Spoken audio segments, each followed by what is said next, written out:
Hechos capítulo 9, versículo primero hasta el verso sexto. Y vamos a leer también el versículo 15 y el verso 16 del mismo capítulo 9 de los Hechos. Cuando usted lo tenga, me dice amén. Aleluya. Grande es Dios. A su nombre sea la gloria. Mire, yo no creo en el pueblo que hay que mandarlo a adorar para que adore.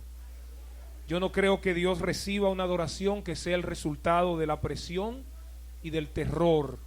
Yo creo que Dios recibe adoraciones espontáneas de gente que están tan agradecidos de Dios que le sale la gratitud por los poros. Bendito sea Dios. A su nombre gloria. Gente que ha aprendido a alabar a Dios en las buenas y también en las malas, en salud y en enfermedad, en abundancia y en crisis, en dificultad y en el momento de mayor bendición, en el desierto y en el momento que estamos en la tierra prometida. ¿Alguien puede alabar a Dios esta noche? ¿Alguien puede alabar a Dios esta noche? ¿Alguien tiene motivos para darle gloria a Dios esta noche? Aleluya. Dice la palabra de Dios en el nombre del que murió y resucitó. Dice: Saulo, respirando aún amenazas y muerte contra los discípulos del Señor, vino al sumo sacerdote y le pidió cartas para las sinagogas de Damasco, a fin de que si hallase algunos hombres o mujeres de este camino, los trajese presos a Jerusalén. Mas yendo por el camino, aconteció que al llegar cerca de Damasco, repentinamente le rodeó un resplandor de luz del cielo, y cayendo en tierra, oyó una voz que le decía: Saulo, Saulo, ¿por qué me persigues? Él dijo: ¿quién eres, Señor? Y él le dijo: yo soy Jesús, a quien tú persigues. Dura cosa te es dar coces contra el aguijón. Él, temblando y temeroso, dijo: Señor, ¿qué quieres que yo haga? Y el Señor le dijo: levántate y entra en la ciudad, y se te dirá lo que debes hacer. Verso 15 dice: el Señor le dijo a Ananías: ve, porque instrumento escogido me es este para llevar mi nombre en presencia de los gentiles y de reyes y de los hijos de Israel, porque yo le mostraré cuánto le es necesario padecer por mi nombre. Usted puede sentarse. El pastor oró. La palabra de Dios es fuente de bendición. Yo quiero predicar un mensaje que fuera un mensaje como una tricotomía de palabras. Posiblemente si habláramos, podríamos dedicar mucho tiempo a hablar de manera particular y de manera unilateral de cada uno de los términos que voy a mencionar. El tema que yo quiero predicar esta noche es llamamiento, identidad y propósito. Son tres palabras que están intrínsecamente relacionadas y que tienen una línea de pensamiento que apunta a la misma dirección y a la misma visión. Bendito sea Dios. Hemos leído una lectura, estamos celebrando en esta noche y durante toda esta semana, basado en el Salmo 100, una semana de gratitud, una semana de remembranza, una semana donde la iglesia ha recordado la historia de esta congregación, de la manera como se gestó, la manera como inició, el proceso a través del cual se ha desarrollado y el lugar donde estamos colocados hoy. Hemos remembrado momentos de alegría y momentos de tristeza, pero lo más importante es que la iglesia está de pie independientemente de cualquier cosa.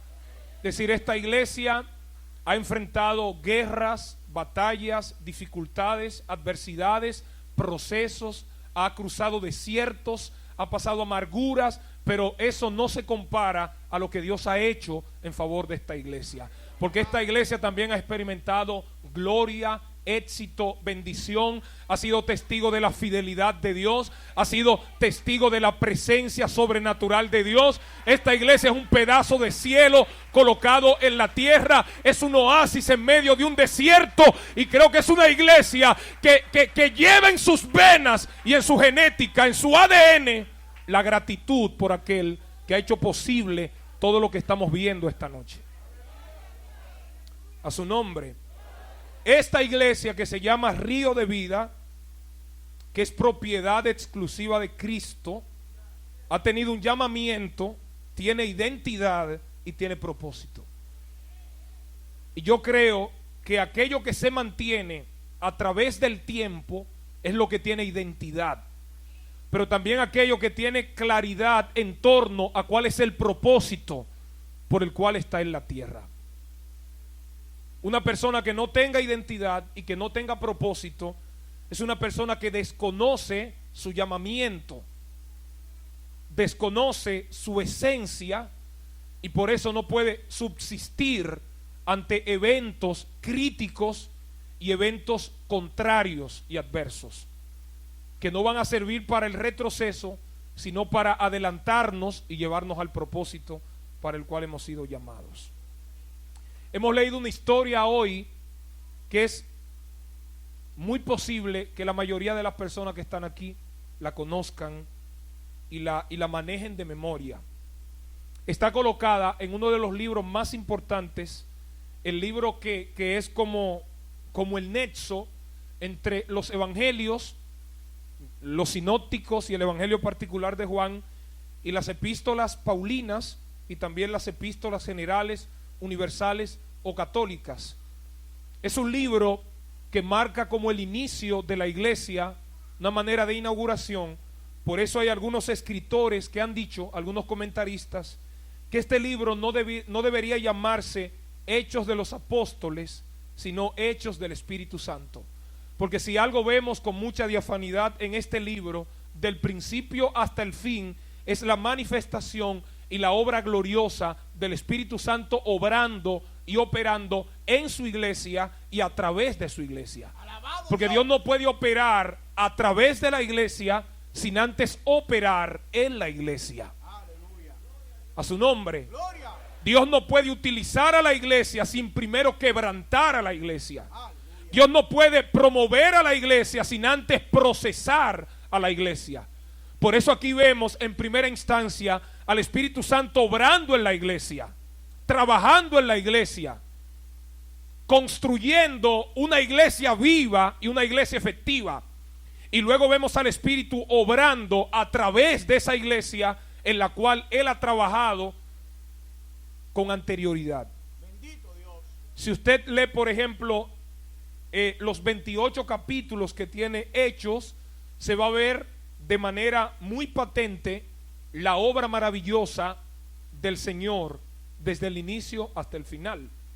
Por ejemplo, el capítulo 1 habla de la promesa que Jesús le da cuando Jesús resucita de entre los muertos. La Biblia dice que duró 40 días enseñándole a los discípulos, y antes de ascender le da una promesa, o le hace una promesa, o le da una orden, le da una encomienda, que no salgan de Jerusalén hasta que no sean investidos de poder de lo alto. Y le dice algo más, le dice: recibirán poder cuando haya venido sobre ustedes. En el griego hay dos términos para poder. Está el término exousia, transliterado en nuestro idioma, que es un término que se utiliza para hablar del poder que pertenece a Dios.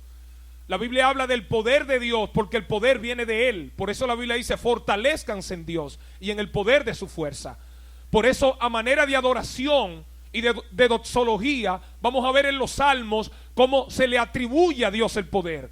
Y en la oración maestra o la oración madre o el Ave Eloheinu, el Padre Nuestro, Jesús enseña a los discípulos al final de la oración diciéndole: porque tuyo es el reino, el poder y la gloria. Amén. Entonces el poder le pertenece a Él. Así como Él no fue creado, sino que todo tuvo origen en Él, nadie puede tener poder si no está conectado a la fuente del poder.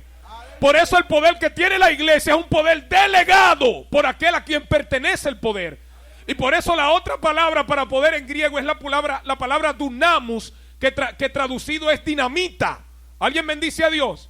Y eso es lo que Jesús le está diciendo. El Padre va a delegar poder en ustedes, y cuando delegue ese poder va a haber un estruendo tan extraordinario que todos aquellos que moren alrededor de ustedes serán testigos del poder que Dios ha delegado a ustedes. Por eso nadie puede operar en ese poder si no está alineado a aquel que le dio el poder. Hay gente que creen que el don es para ellos hacer lo que le dé la gana. Hay gente que creen que ellos pueden hablar lengua porque tienen el don cuando a ellos se le antoje. A su nombre, gloria. Por eso hay muchos predicadores inventándose lenguas para motivar a la gente a alabar. Muchísimas escuelas inventando y enseñando a hablar lenguas para que la gente se sienta emocionada y para tocar el sentido emocional que tiene la gente. Sin embargo, en Hechos dice que cuando llegó el día de Pentecostés, que era una fiesta judía, Pentecostés, que en griego significa 50, porque era una fiesta que se celebraba 50 días después de la Pascua. Pentecostés se utilizaba, la celebraban los judíos, así como celebraban la Pascua para remembrar su identidad, su independencia de Egipto. También celebraban Pentecostés, gloria a Dios, a su nombre gloria. ¿Alguien bendice a Dios? Amén. Celebraban Pentecostés para remembrar la recepción de la Torá en el Sinaí. Por eso esas dos fiestas judías tienen un propósito claro de darle identidad al pueblo. La Pascua habla de la independencia y Pentecostés habla de el código de leyes que Dios le da al pueblo. Porque un pueblo con independencia, que no tenga leyes que le den equilibrio a esa independencia, no será un pueblo soberano, ni será un pueblo libre. ¿Alguien bendice a Dios? Amén. Entonces, esa fiesta, los judíos de la diáspora lo celebraban 2 días. Los judíos que estaban en Jerusalén la celebraban 1. Sin embargo, el Pentecostés que aconteció en Hechos 2 duró 10 días. ¿Alguien bendice a Dios? Alabado Dios. Por eso usted ve que Jesús dura 40 días con ellos. Le dicen no salgan de Jerusalén hasta que no reciban, y ellos van al aposento alto y duran 10 días. Y el capítulo 2 verso 1 dice: cuando llegó el día de Pentecostés, estaban todos unánimes juntos. Y usted sabe lo que pasó allí. Vino del cielo un estruendo como de viento recio que soplaba, el cual llenó toda la casa donde estaban sentados. Y se le aparecieron lenguas repartidas como de fuego, asentándose sobre cada uno de ellos, y fueron todos llenos del Espíritu Santo y comenzaron a hablar en otras lenguas según el Espíritu les daba que hablase. Número 1, no puede haber lengua si no hay llenura del Espíritu. Y número 2, no se puede fluir en lengua si el Espíritu no está dando el lenguaje que la gente va a hablar. Por eso yo no creo en gente que se pone a improvisar. Yo creo que si Dios te pone a hablar lengua, va a buscar a alguien que interprete. Obviamente cuando el mensaje en lengua es para la iglesia, porque hay lenguas que se interpretan, hay otras que no. ¿Alguien bendice a Dios? Porque hay lenguas que son como una manera de adoración a Dios. Por eso Pablo dice: si alguien habla lengua y nadie entiende, cállese y alabe a Dios, porque está hablando misterios, aunque nadie entiende, aunque él no entienda, pero al Dios al que se está hablando sí lo entiende. A su nombre gloria. Alguien bendice a Jesucristo esta noche. Aleluya. Alguien puede bendecir a Dios. Así empezó la iglesia primitiva. Y si usted sigue leyendo, va a ver que el primer mensaje, bajo la unción del Espíritu Pedro, se convierte en 3,000 personas. Pero lo impresionante no es que se convirtió en 3,000. Lo impresionante es que esos 3,000 que se convirtieron, Hechos 2:42 dice que los que hubieron creído, los que creyeron, oye el término, perseveraban en la doctrina de los apóstoles, en la comunión unos con otros, en el partimiento del pan y en las oraciones. Oiga qué tipo de carácter, qué tipo de identidad. ¿Cuál es la palabra clave? Perseveraban. Perseveraban. En el griego hay 2 palabras para eso. Está el término, diga conmigo, macrotumia y upomoné. Macrotumia es una palabra compuesta, macro que es largo y tumos que es genio. Entonces se define macrotumia, o esa paciencia, esa capacidad de aguante, como enfrentar periodos largos de contratiempo y no derrumbarse. ¿Alguien bendice a Dios? ¡Aleluya! Por eso la tradición filosófica define la paciencia de esa manera, como tener la capacidad de aguantar momentos críticos y caóticos y no derrumbarse. ¡Santo! ¿Alguien bendice a Dios? Y upomoné, asimismo, es una palabra que habla de consistencia. En el latín, perseverar significa duro como el hierro. Esa iglesia dice que perseveraban ¿En qué? No en cualquier cosa. No perseveraban en el Facebook, aunque no existía. No estaban metidos en YouTube buscando videos y matando el tiempo. No estaban buscando novia en las redes sociales. La gente perdió la costumbre de orar y decirle: Jehová, yo quiero que tú me des la que tú tienes. No. Déjame buscar una mujer que esté vendiéndose en las redes sociales para yo casarme. Entonces después fracasa y le están demandando a Dios. ¿Y cómo tú le vas a demandar a Dios si tú no le pediste a Dios nada? ¿Alguien bendice a Dios? La gente oraba antes para que Dios le diera mujer y le diera marido. Ahora la gente busca con sus propios medios la gente con la que se quiere casar. ¿Alguien bendice a Dios? A su nombre. Esa iglesia no perseveraba viendo novelas, viendo películas de karate, de kickboxer. No permanecía esa iglesia entretenida en el chisme, en los pleitos. Yo no chismeo, pero te entretiene. Esa iglesia no estaba en eso. Esa iglesia perseveraba en la doctrina de los apóstoles, en la comunión unos con otros, en el partimiento del pan y en las oraciones. Una iglesia viva.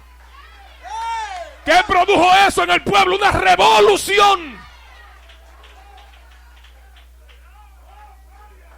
Esto no es una iglesia muerta, esto es una iglesia viva.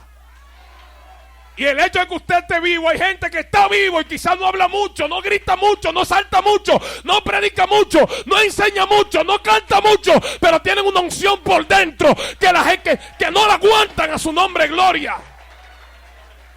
¡Alabado Dios! Mire, la gente más ungida son la gente que menos brilla. Porque el que está bajo la unción de Dios no le interesa brillar. Porque él sabe que él no tiene brillo. El que está en el secreto de Dios ni siquiera le importa que la gente los conozca, que la gente los aplauda, que la gente los elogie, que la gente los admire. No le importa eso. Lo único que le importa al que está en el secreto de Dios es que Dios lo admire, que Dios lo mire, es que Dios lo aprecie, que Dios le hable, es que Dios lo cubra, que Dios lo bendiga y que Dios lo dirija. Aunque nadie me conozca, aunque en Facebook nunca hayan visto mi cara, pero soy conocido allá arriba. Y allá arriba hablan de mí. Y allá arriba Dios dice: mira mi siervo. A su nombre, gloria.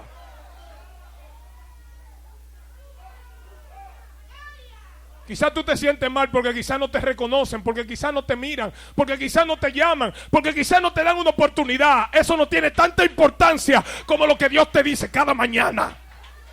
Cuando Él te levanta de madrugada, que tú sientes una gloria que te cubre. Nadie te está viendo, pero sientes una gloria que te cubre, que tú no sabes qué es lo que vas a hacer. A su nombre, gloria. Gloria a Dios. ¿Cuál es el problema? El problema de hoy es lo que dijo Winston Churchill. El problema de la generación, de los hombres de esta época, es que no les importa ser útil. Quieren ser importantes. Yo escuché a Miguel Núñez un día diciendo que la iglesia no fue llamada para ser celebridad. Usted no fue llamado ni escogido para ser una celebridad. Usted no fue escogido para andar buscando cargos políticos. Usted no fue escogido para representar a un pueblo. Usted fue escogido para representar al Rey de Reyes y al Señor de Señores. Mire, hubo un misionero que la reina de Inglaterra le ofreció el ser la mano derecha de ella. Y ser embajador. Y él le dijo: muchas gracias, pero yo no me puedo rebajar. Y ella le dijo, abandona el pastorado para que sea mi mano derecha, para que sea mi embajador. Le dijo: discúlpeme, muchas gracias por el cargo, pero yo no me puedo rebajar de nivel. Y dice allí: ¿cómo usted va a comparar una iglesia, un pastorado, con ser embajador de la reina de Inglaterra? Y él dijo: sí, no me puedo rebajar, porque el cargo que usted me está ofreciendo es terrenal. A quien yo represento es celestial. Si yo elijo lo que usted me está dando, yo me rebajo de nivel. Yo voy a seguir haciendo lo que Dios me mandó a hacer. Quédese con el cargo. Muchas gracias, lo agradezco, lo aprecio, pero yo no fui llamado para eso. A veces tú te vas a la universidad a estudiar una carrera y quizás no vas a vivir de eso. A su nombre, gloria. A su nombre, gloria. A su nombre, gloria. Yo entré a la universidad, estudié otra cosa y terminé estudiando otra cosa. ¿Alguien bendice a Dios? Usted no va a vivir de lo que usted haga. Usted va a vivir de Dios. Porque si Él le place decirte: mira, te preparaste, te graduaste summa cum laude, hiciste doctorado, hiciste posgrado, pero a mí me place mantenerte yo a ti. Suelta todo. Alguien puede alabar a Dios esta noche. A su nombre sea la gloria. A su nombre sea la gloria. Mire, esa iglesia permanecía. Cuando tú tienes presencia no tienes que hablar ni siquiera duro. Tú no tienes que gritarle a la gente. Jonathan Edwards una vez dio un mensaje en los años 1740, en medio de una apatía espiritual increíble, en medio de una decadencia impresionante y hasta indescriptible. Y duró 3 días y 3 noches ayunando, llorando. Y cuando llegó al púlpito esa noche no tenía fuerza ni siquiera para estar de pie, porque tenía 3 días sin dormir y sin comer. Y cuando se paró a predicar, uno de los mensajes más sonoros, más reconocidos y más impactantes de la historia: pecadores en manos de un Dios airado. Y mientras él predicaba, la gente gritaba. Desde su casa se oían los gritos. No tenía fuerza. Él no tenía tanta fluidez. Él no tenía quizá una dicción perfecta. Ni siquiera tenía una buena entonación, porque no tenía fuerza. Predicó agarrado del podium.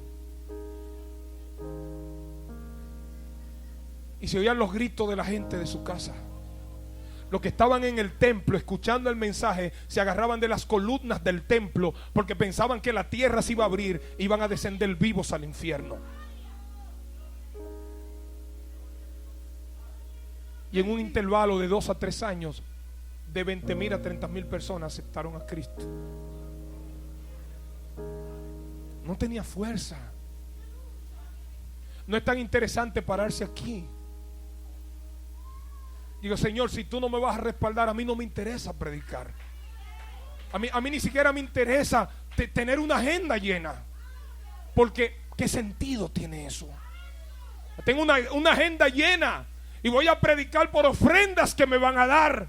Pero yo pregunto, y si lo que yo estoy predicando no estoy viviendo a la luz de lo que predico, ¿qué sentido tiene eso? ¿Qué sentido tiene pararme a hacer el trabajo del payaso, engañarme yo mismo y venderle una idea a la gente contraria a lo que yo soy? Si al final de la jornada, cuando baje de este púlpito y vaya a mi casa y esté en la intimidad, mi propia conciencia me va a confrontar y me va a decir: bájate del púlpito y no prediques, vive la palabra antes de subirte al púlpito. ¡Alabado Dios! Señores, nada es más importante en la vida que agradar a Dios. Nada es más importante en esta famosa y corta vida que estar alineado al corazón de Dios.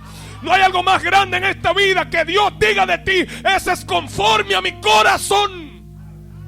Quizá no tiene dinero, no tiene una buena montura, no es reconocido, no tiene fama, pero en el mejor lugar del mundo es conocido, que es allá arriba en el cielo.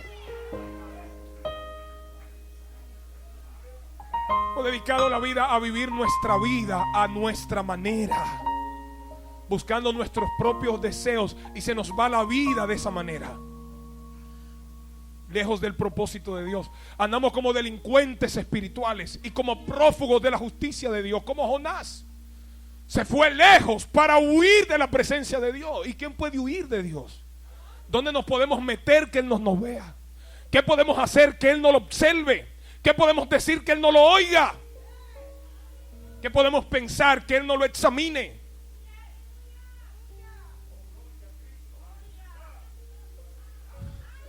A su nombre, gloria. ¡Alabado Dios! La iglesia empezó así, y Dios empezó a añadir los que habían de ser salvos. Un impacto glorioso. ¿Sabe cuándo será el mayor avivamiento de la iglesia? Cuando la iglesia vive el evangelio. El mayor avivamiento.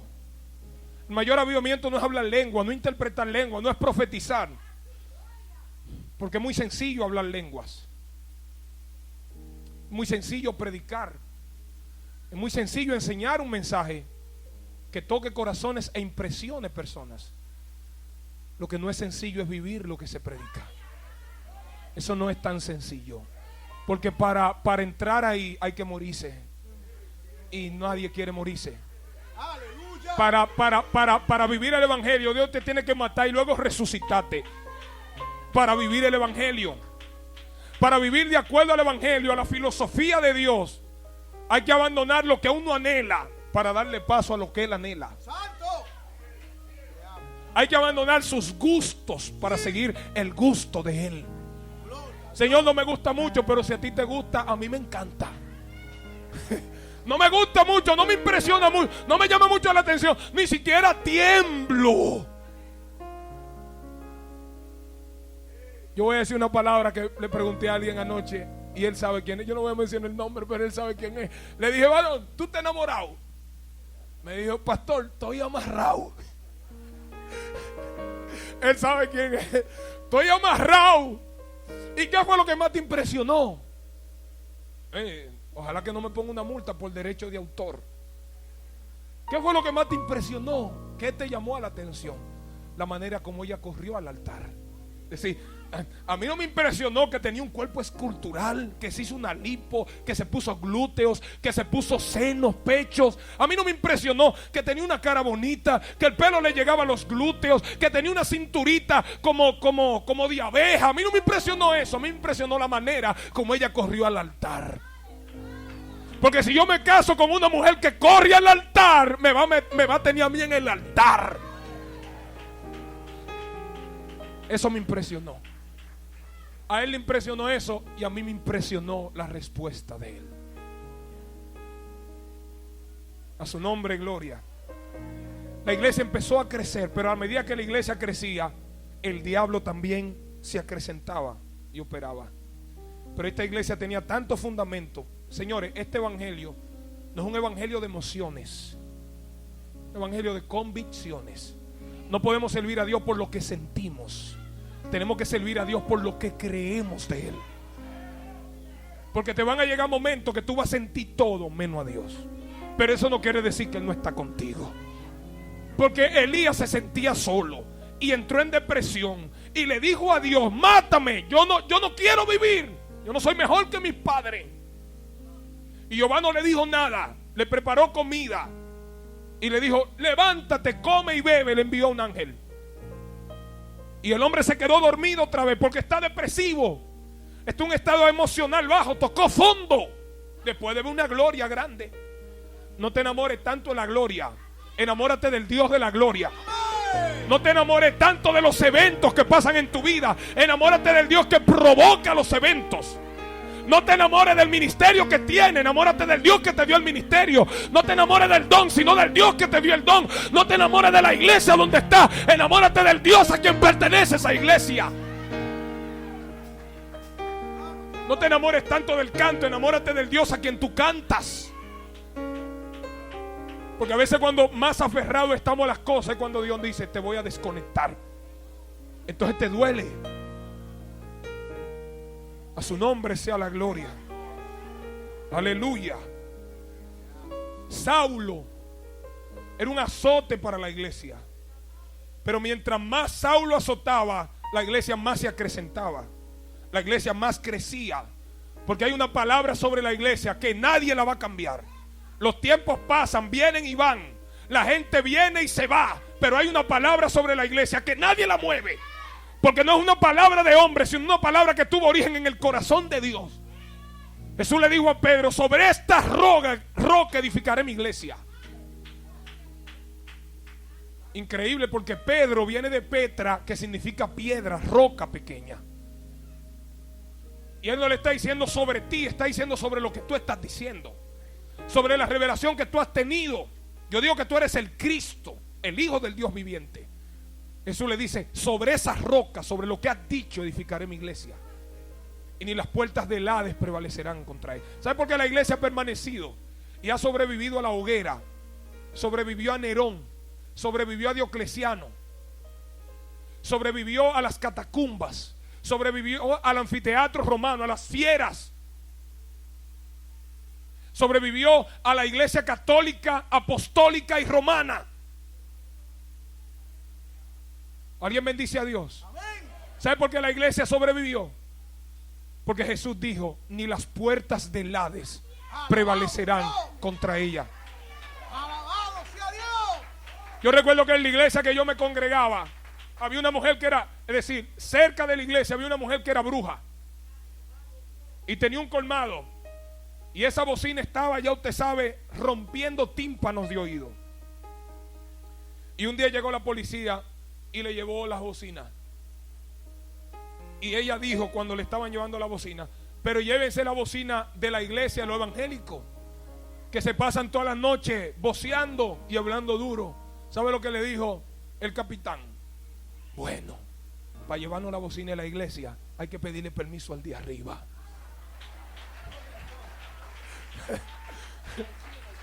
Yo me puedo llevar esta, pero aquella no me la voy a llevar. Si me la llevo, tengo problemas. Tengo que pedir. Él no me dio permiso para que me la lleve. Entonces yo no puedo hacer lo que usted me está diciendo que yo haga. Se le llevaron la bocina y la de la iglesia no pudieron llevársela, porque las puertas del Hades no prevalecerán contra ella. A su nombre. Yo sé que hay demonios en contra de esta iglesia, y no le estoy diciendo porque Dios me lo está revelando. Lo estoy diciendo por el sentido común y por lo que la Biblia dice. Mientras más pegado tú estás de Dios, más cerca está el diablo de ti. La gente dice: no, donde está Dios el diablo no está. ¿Usted cree eso? Pero hubo una reunión de ángeles una vez que fueron a darle cuenta a Dios, y ahí se coló el diablo y nadie se dio cuenta. Y Dios dijo: diablo, yo te conozco donde quiera que tú te metas. ¿De dónde tú vienes? A su nombre, gloria. A su nombre. A su nombre. Que mientras más pegado tú estás de Dios, más cerca está el diablo de ti, porque el diablo no quiere estar donde está la oscuridad, quiere estar donde hay luz para apagarla. Él no quiere estar cerca de los que están muertos, porque están muertos, no lo pueden matar. Él quiere estar cerca de los que están vivos para matarlo. Él no quiere estar cerca de los que están en el piso. Él quiere estar cerca de los que están de pie para tumbarlos y derrumbarlos. Él no quiere estar cerca de los que son fríos y los que son tibios. Él quiere estar cerca de los que están prendidos 24/7 para apagarlos. Pero hay gente en la iglesia que está tan pegado de Dios que el agua que Satanás le tira para apagarlo se convierte en gasolina y lo incendia más. Usted no se ha fijado que mientras más prueba tiene el creyente, más busca a Dios. Digo, no estoy hablando de creyentes guachi. Estoy hablando de gente que tiene fundamento en Dios.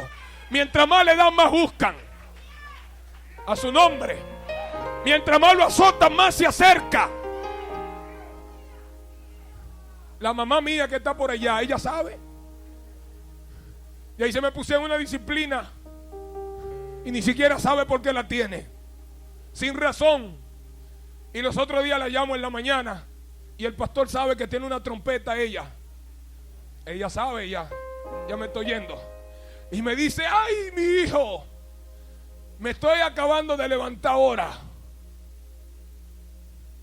Y me estaba soñando cantando esta canción. No puedo cantar en la iglesia, pero Dios me muestra cantando en sueños. A su nombre. Alguien alaba a Dios. Yo no sé qué es lo que yo voy a hacer. Si no me puedo parar en un púlpito, voy a adorar a Dios en algún lugar. Algún lugar. Hay gente pidiéndole a Dios que le abra puerta para predicar. Pero la puerta está abierta. Sea específico y coherente. Usted no anda buscando puerta para predicar. Usted quiere un púlpito para predicar, para que le den ofrenda ahí. Porque ellos hay campo de más para predicar. A su nombre.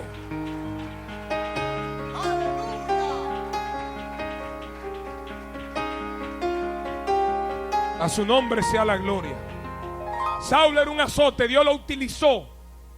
Porque a veces nos acostumbramos y nos acomodamos tanto que Dios tiene que provocar un problema. Hay problemas que no lo trae el diablo, hay problemas que lo trae Dios. Hay oscuridades que no la trae Satanás, hay oscuridad que la trae Dios. Para cuando tú estés en la oscuridad, tú clames a la fuente de la luz para alumbrarte. ¿Alguien bendice a Dios?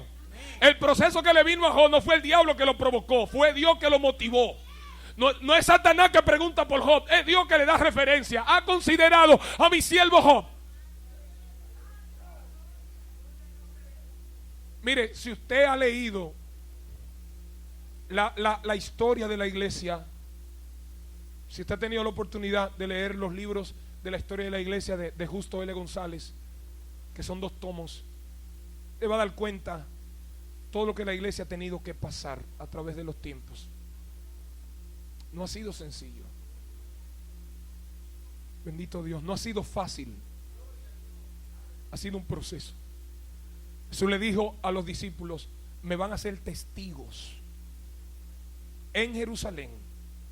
Hay gente que quiere viajar al mundo y ni siquiera ha predicado en su país. Hay gente que está pensando en avión. Un grupo de profetas enganchados. Hoy en día lo más que hay es profeta. Y tú dices, ¿cuál es tu marca? ¿Cuál es tu evidencia de profeta? Dios te va a bendecir, te veo montado en un avión y eso es profecía. Usted no ve que todos los profetas profetizan cosas buenas. A esos son los profetas de Baal y de Acera. Los profetas que tenía Acab, que él le pagaba, y que eran profetas de barriga, que profetizaban por el estómago, no por convicción o por relación con Dios. Y por eso le decían a Acab lo que él quería oír. Y hay uno que se llama Josafat y dice, hay algo raro aquí. Esta gente ha dicho lo mismo. No hay uno por quien escuchemos la palabra verdadera de Jehová. Dice, hay uno sí, pero hay un problema. ¿Y cuál es el problema? Que todo el tiempo me profetiza cosas malas. Oh, y si tú estás mal, ¿qué tú esperas que te profeticen? Hay gente que le están profetizando gloria sin conocer lo que es honra. Hay gente que le están profetizando crecimiento sin conocer lo que es humillación. Hay gente que le están profetizando prosperidad sin haber pasado crisis. A su nombre. A su nombre. Hay gente profetizándole que te veo en un avión montado y nunca se han montado ni siquiera en una bicicleta. ¿Alguien alaba a Dios? Jesús le dijo a los discípulos, me van a hacer testigo aquí en Jerusalén. Si usted estudia el profetismo hebreo, los profetas mayores y los menores, usted se va a dar cuenta que la mayoría de los profetas fueron profetas que fueron conocidos fuera de su nación. No porque fueron allá, sino porque fueron tan exitosos dentro de las fronteras de su pueblo que trascendieron. Amén. Salieron. Por eso en Asiria se hablaba de Eliseo. Y decía, mira, hay un problema que lo que tú dices en tu recámara más secreta, Dios se lo revela a Eliseo. ¿Y dónde está? Está en Dotán. Vamos para allá a acercarlo como que si fuera un delincuente. Y cuando Giesi ve se asombra. Pero Eliseo tenía tanta intimidad con Dios que dice, tranquilo, que más son los que están con nosotros que los que están con ellos. Esos no son vientos que tumban coco. Aleluya. Dios se va a encargar. Ábrele los ojos para que él vea el monte lleno de carros de fuego y gente de a caballo. Ahora dámele ceguera a esa gente. Y le cayó ceguera y lo llevó al lugar y le den pan y agua y devuélvenlo otra vez. Más nunca volvían esa gente por ahí. A los profetas se les temía porque eran serios, porque tenían compromiso con Dios. Sí. Eran profetas tan comprometidos que eran capaces de permitir que le mochen la cabeza por decir lo que Dios mandaba. Profetas como Juan el Bautista, mira, a usted no le es lícito acostarse con la mujer de su hermano, y eso le costó que le cortaran la cabeza. Profetas como Isaías, que por profetizar, ser el profeta mesiánico, el que más habló del carácter mesiánico de Jesús y de su obra salvífica, fue aserrado por orden de Manasés. ¿Alguien bendice a Dios? Te amo, Jesús. Los profetas eran temidos. Por donde pasaba un profeta decían, a Samuel le decía, tu venir es pacífico, ¿cómo es? Ah, no, venimos a ofrecer sacrificio. Pero todos los profetas de hoy es bendición y gloria y gloria y gloria. Y yo pregunto, ¿y el pueblo está tan bien que todo es bueno lo que se le profetiza?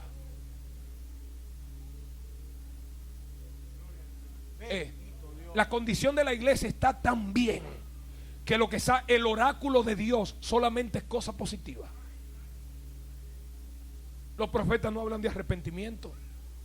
Estudia ya los profetas de la antigüedad y usted va a ver que ese era el mensaje. Vuélvanse a la senda antigua, vuélvanse al camino de Hachén, vuelvan a la senda de los mandamientos.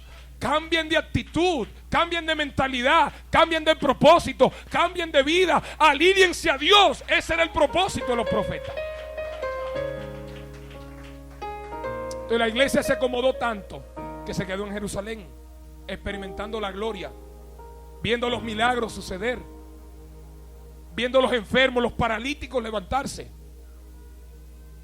Pedro viendo que la gente le caía la sombra y eran sanados.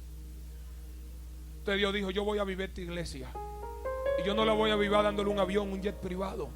No la voy a vivir dándole una jipeta del año. No la voy a vivir dándole un programa de televisión. La voy a vivir, la voy a sacudir a través del proceso. ¡Santo! Y le levanta a Saulo. Saulo fue un instrumento en las manos de Dios para avivar la iglesia, porque después que Saulo se levanta, entonces la iglesia se expande. Y Felipe baja a Samaria y hay un avivamiento tan grande que la Biblia dice que la gente se convertía a Cristo, que los enfermos eran sanos. A su nombre. ¿Qué va a tener que hacer Dios para avivarnos? Pero este Saulo llegó un tiempo, Dios tenía otro plan. Dios tenía otro plan. Dios quería utilizarlo como un instrumento especial. Recuerde que dentro de la iglesia hay dos tipos de vasos. Hay vasos de usos comunes y hay vasos especiales. Y eso no quiere decir que Dios hace acepción de personas.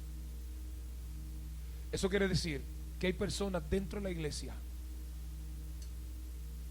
que viven una vida de integridad y ven tan pegados de Dios que Dios tiene cosas especiales para ellos y eventos especiales, porque la comunión íntima de Jehová es con los que le temen, y a ellos les hará conocer su pacto. Saulo tuvo un encuentro personal con Dios que le cambió la vida. Dios lo llamó, llamado especial. En el Nuevo Testamento, siempre que se habla del llamamiento, se habla de un llamamiento cuyo origen, naturaleza y destino son celestiales, y siempre implican la idea de invitación. Gloria a Dios. Siempre se usa especialmente de la invitación de Dios al hombre que acepte los beneficios de la salvación. Las epístolas de Pablo aclaran el significado teológico del llamamiento de Cristo, y claramente dice que el llamamiento viene de Dios por medio del evangelio para salvación y el acto de creer para el reino de Dios, para comunión y para servicio. Ese es el llamado. Por eso a mí me impresiona mucho que este Saulo, y lo primero que vemos en esta historia es un cambio de identidad, es un cambio de carácter, es un cambio de propósito y un cambio de vida. Y por eso cuando el Señor lo llama 2 veces por su nombre. Es decir, que Dios conocía a Saulo. Jesús conocía a Saulo por su nombre. Dios te conoce por tu nombre. Dios conoce tus circunstancias. Dios conoce tu proceso. Dios conoce tu historia. Dios conoce tus amarguras. Dios conoce tus virtudes y conoce tus debilidades. Dios conoce lo que has vivido. Dios conoce los procesos que has enfrentado. Dios conoce las lágrimas que has botado. Y Él te ha traído hasta aquí porque tiene un plan contigo, aunque tú no lo entiendas y aunque tú no lo creas. Bendito sea Dios. A su nombre sea la gloria. Saulo. Sabe que Saulo era judío y también tenía la ciudadanía romana. Saulo significa, era el diminutivo de Saúl, significaba deseado. Y Dios lo llama por el nombre. ¿Por qué lo llama por el nombre?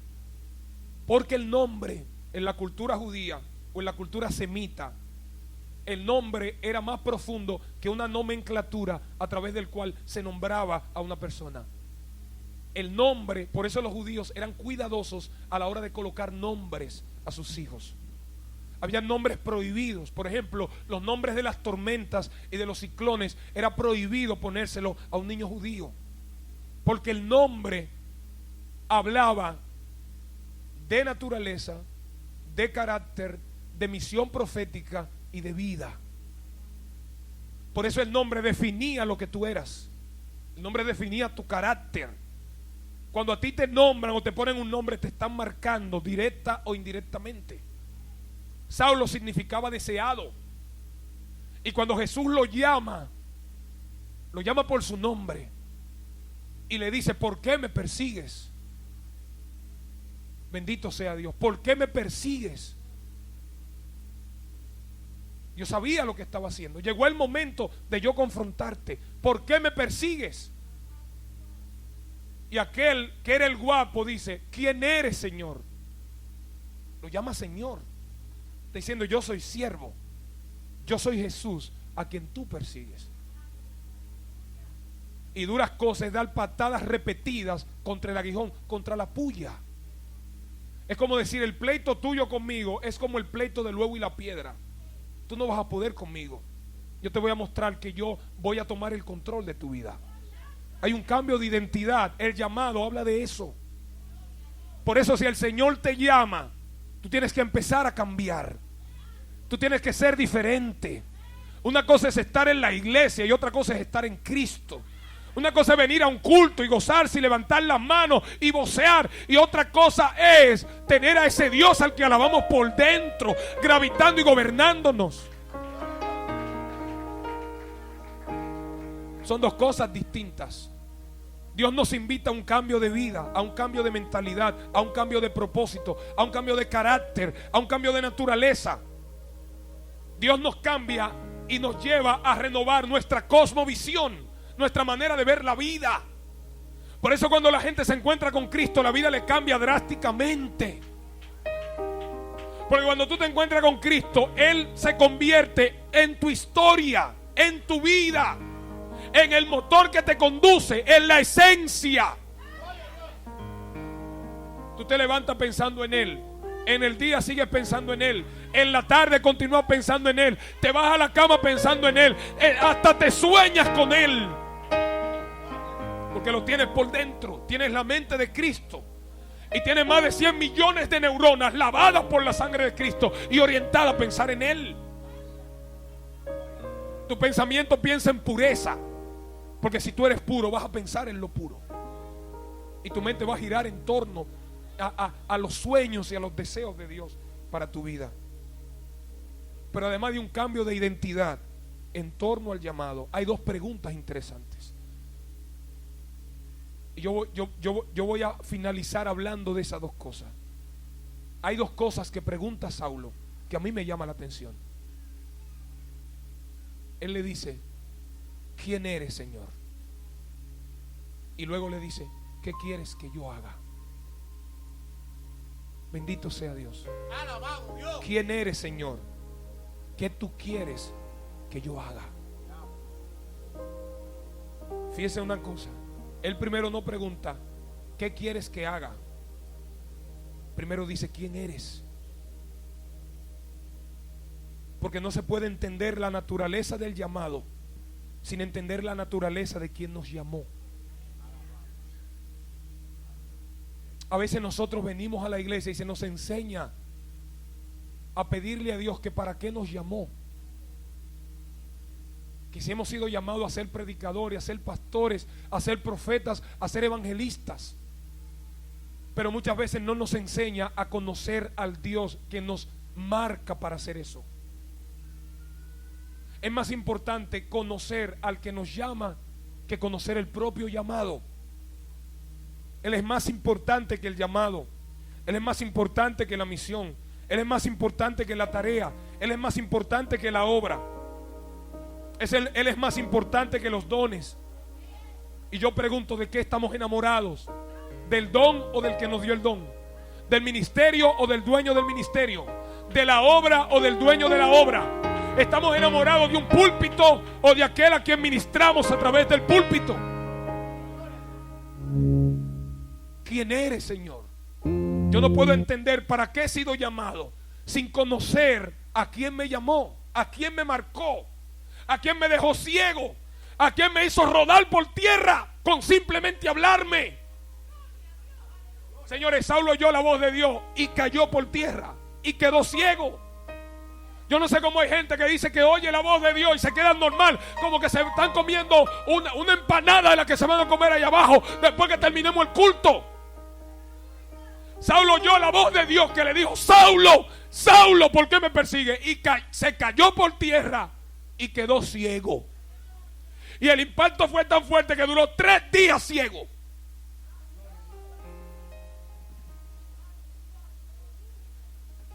Y se dice que Saulo, Pablo, que fue el nombre que Dios le da, porque Dios le cambió la identidad.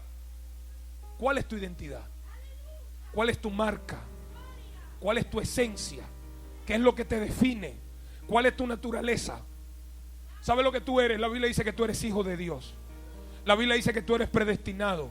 La Biblia dice que tú eres escogido. La Biblia dice que tú eres adoptado. La Biblia dice que tú eres sacerdote. La Biblia dice que tú eres santo. La Biblia dice que tú eres amado. pero también la Biblia dice que tú eres salvo. Señores, el propósito original de Dios al llamarnos, más que usarnos, es salvarnos. Amén. Sea Dios glorificado. El llamado de Dios no es un llamado al ministerio, es un llamado a la salvación. El ministerio es para los salvos. ¿Qué es lo que yo quiero decir con eso? Quiero decir lo siguiente.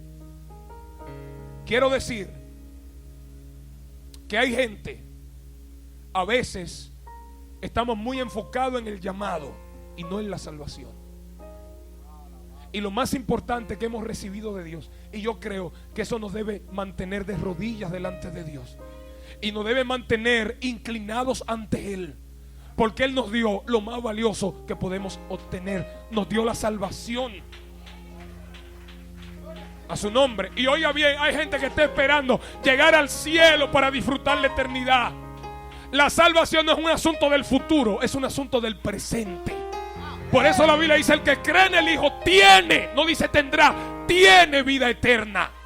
Y no vendrá condenación, mas ha pasado de muerte a vida. Di conmigo: yo soy salvo. Di conmigo: soy salvo. Soy escogido. Tengo un lugar en el corazón de Dios. ¿Qué más quiero? Quizás no tiene el carro de tus sueños, pero eres salvo. Quizás no tiene una cuenta bancaria, pero eres salvo. Quizás no tiene un jet privado, pero eres salvo. Quizás no tiene una casa propia, pero eres salvo. A su nombre, gloria. Quizás no tiene esposa, pero eres salvo. Quizás no tiene hijos, pero eres salvo. Quizás ni siquiera vas a engendrar, quizás no vas a parir. Pero yo pregunto, cuando tú te mueras, ¿te va a llevar los hijos? ¿Te va a llevar la casa? No te va a llevar nada de eso. ¿Sabes lo que te va a llevar? Te va a llevar la convicción de que tú eres salvo. Te amo, Señor. Tenemos que celebrar la salvación. Tenemos que mostrar gratitud porque somos salvos. Jesús envió a los discípulos a predicar. Lucas capítulo 10, versos 17 al 20. Y vinieron muertos de risa. Vinieron contentos. Vinieron celebrando que los endemoniados eran libres, que los enfermos eran sanos, que los leprosos eran limpios. Y Jesús les dijo: no se gocen tanto de que los demonios se les sujeten, de que los enfermos sean sanos. Gócense más bien de que sus nombres estén escritos en el cielo. Alabado Dios. Yo pregunto, en el cielo, ¿vamos a ser evangelistas? ¿Vamos a ser predicadores? ¿Vamos a profetizar? ¿Vamos a hablar lenguas? ¿Alguien bendice a Dios? En el cielo, ¿vamos a pastorear? No, nos van a pastorear. ¿Alguien bendice a Dios? ¿Sabe lo que va a haber en el cielo? Un remanente que se va a amar. Aleluya. Porque los dones van a desaparecer, los ministerios van a desaparecer, porque acabarán. Pero estar con Dios, eso es lo más grande. Te amo, Dios. ¿Qué sentido tiene ser un puente para que otros se salven y derrumbarnos y no salvarnos? Pablo vivía con la conciencia y decía: yo no lucho como a la aventura, yo no golpeo como quien golpea el aire, yo golpeo mi cuerpo y lo pongo en servidumbre, no sea que habiendo yo sido heraldo para otros, yo mismo venga a ser eliminado. A su nombre, gloria. Tenemos llamado, tenemos identidad, pero también tenemos propósito. Yo quiero terminar diciéndote algo, y ojalá que posiblemente no se te va a quedar todo lo que he dicho, pero que tú te lleves esto hoy de aquí. El propósito de Dios es más importante que la vida misma. El propósito de Dios es el sentido original para el cual Dios nos creó. Y cuando tú entiendes tu diseño y tú vives a la luz de ese diseño, ese camino te va a llevar a un destino y te va a llevar a un futuro. Por eso el propósito de Dios para nuestras vidas es superior a la vida misma. El propósito de Dios le da propósito a nuestra vida. Por tanto, el propósito de honrar a Dios con nuestra vida debe trascender a la vida misma. Aquel que no conoce el propósito de Dios para su vida vive sin propósito, vive sin rumbo. Pero cuando tú conoces el propósito de tu vida y para qué tú estás en esta vida, tú no estás en esta vida para emborracharte de romo, de whisky. Tú no viniste a este planeta para llenarte de dinero. Tú no viniste a este planeta, bendito Dios, para darle rienda suelta a tus placeres. Tú viniste a este planeta por lo que dice la Biblia. Tú eres hechura de Él. Gloria a Dios. Fuiste creado en Cristo Jesús para buenas obras, las cuales Dios preparó de antemano para que tú andes en ella. Antes de tu nacer ya Dios tenía un plan contigo y te conocía por nombre. El Señor habló de Josías 100 años antes del nacer y habló por nombre. A la casa de Judá le van a hacer un rey que se va a llamar Josías, y él va a destruir ese altar y ahí mismo va a sacrificar a los profetas 100 años antes de nacer. Dios utilizó a Juan Hus para hablar de lo que iba a ser Lutero, y pasaron 102 años. Él murió en 1415 y en 1517 clavó Lutero las 95 tesis en la puerta de Wittenberg en Alemania. Aleluya. Y se cumplió lo que él profetizó. El Señor le dijo a Jeremías: antes que naciera yo te conocí, y antes que te formaras en el vientre yo te santifiqué, y te tenía asignación, yo te di por profeta a las naciones. Tú no eres un accidente de la naturaleza. Tú no naciste por casualidad. Ni siquiera naciste simplemente por la relación sexual de un hombre y una mujer, por un esperma que estaba perfecto, en óptimas condiciones, y un óvulo que estaba listo para que ese esperma fecunde. Porque cuando tú te gestaste, Dios puso corazón, Dios te puso brazos, te puso piernas, te puso ojos, te puso cerebro y te puso neuronas. Te adoro, Dios. ¿Para qué naciste? Nos vamos a morir algún día. Se nos está yendo la vida y no estamos valorando el propósito por el cual nacimos. Pablo entendió su propósito. Duró 35 años de vida cristiana. Sufrió lo que posiblemente nadie ha sufrido. Y murió hasta decapitado, le cortaron la cabeza. Si a nosotros nos profetizan cosas buenas, posiblemente damos gloria a Dios y mostramos gratitud.